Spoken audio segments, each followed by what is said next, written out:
दरअसल पेंगुइन जब पूप करता है तो इनका यह पूप लगभग 8 किलोमीटर पर आवर की स्पीड से 51 इंच दूर जाकर गिरता है।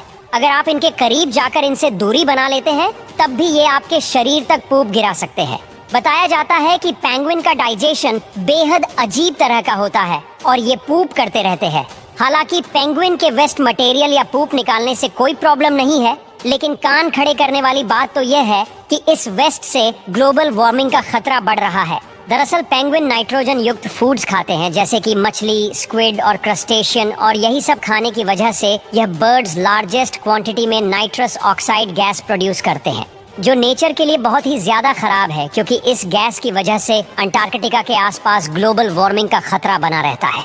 चिंताजनक बात तो ये है कि पेंगुइन के पूप से निकलने वाली गैस कार्बन डाइऑक्साइड से 300 गुना ज्यादा खतरनाक है, क्योंकि पेंगुइन अंटार्कटिका में लगातार इस गैस को फैला रहे हैं। इसी वजह से ग्लोबल वार्मिंग का खतरा अंटार्कटिका पर सबसे पहले देखा जा सकता है। पेंगुइन की खास बात यह है कि अगर पेंगुइन का बच्चा इनसे दूर हो जाए या मर जाए तो यह दूसरे अनाथ पेंगुइन को अडॉप्ट कर लेते हैं।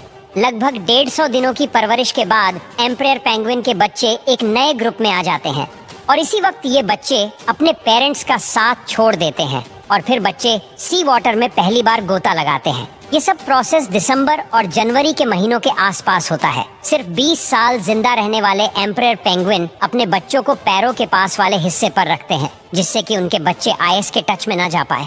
अपनी इसी तकनीक की वजह से इन पेंगुइन के बच्चे शिकारी जानवरों से भी बचे रहते हैं। लेकिन ऐसा नहीं है कि ये बर्ड्स शिकारी जानवरों के डर से पानी में ही नहीं उतरते, बल्कि इससे ठीक उल्टा है। ये खाने की तलाश में अक्सर पानी में उतरते रहते हैं और लगभग 2000 फीट की गहराई तक जाकर खाने की तलाश करते हैं। अंटार्कटिका में पाए जाने वाले पेंगुइन ज्यादातर कोस्टल एरिया में ही रहते हैं, क्योंकि इनको पानी के पास रहकर खाने के लिए ज्यादा दिक्कत नहीं उठानी पड़ती। अब जरा पेंगुइन की सबसे बड़ी और छोटी प्रजाति के बारे में जान लेते हैं। Emperor penguin large penguin species है और पेंगुइन 1.07 मीटर तक बढ़ सकती है। अगर बात की जाए इनके वजन की तो ये 23 से 36 किलो तक हो सकता है। ब्रीडिंग के वक्त एम्परर पेंगुइन अपने साथी को ढूंढने के लिए गाना गाते हैं। यह बर्ड्स मीटिंग ज्यादातर ठंडे मौसम में ही करते हैं, जिसके बाद फीमेल पेंगुइन अंडे देती है और मेल पेंगुइन को सौंप जाती है, जो उसे अपनी बॉडी के अंदर छुपा कर रखता है, जिससे अंडा गर्म बना रहे। एक मेल पेंगुइन ऐसा लगभग 64 दिनों तक करता है।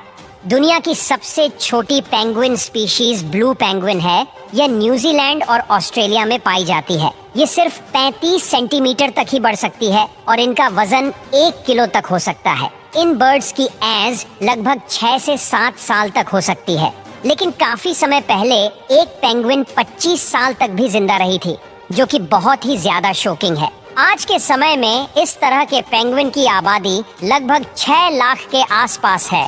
ये पेंगुइन स्पीशीज कोल्ड एटमॉस्फेयर पसंद करती है और अगर बात की जाए इनकी ब्लीडिंग प्रक्रिया की तो ये बर्ड्स 2 to 3 ईयर की एज से मेटिंग रेडी हो जाते हैं।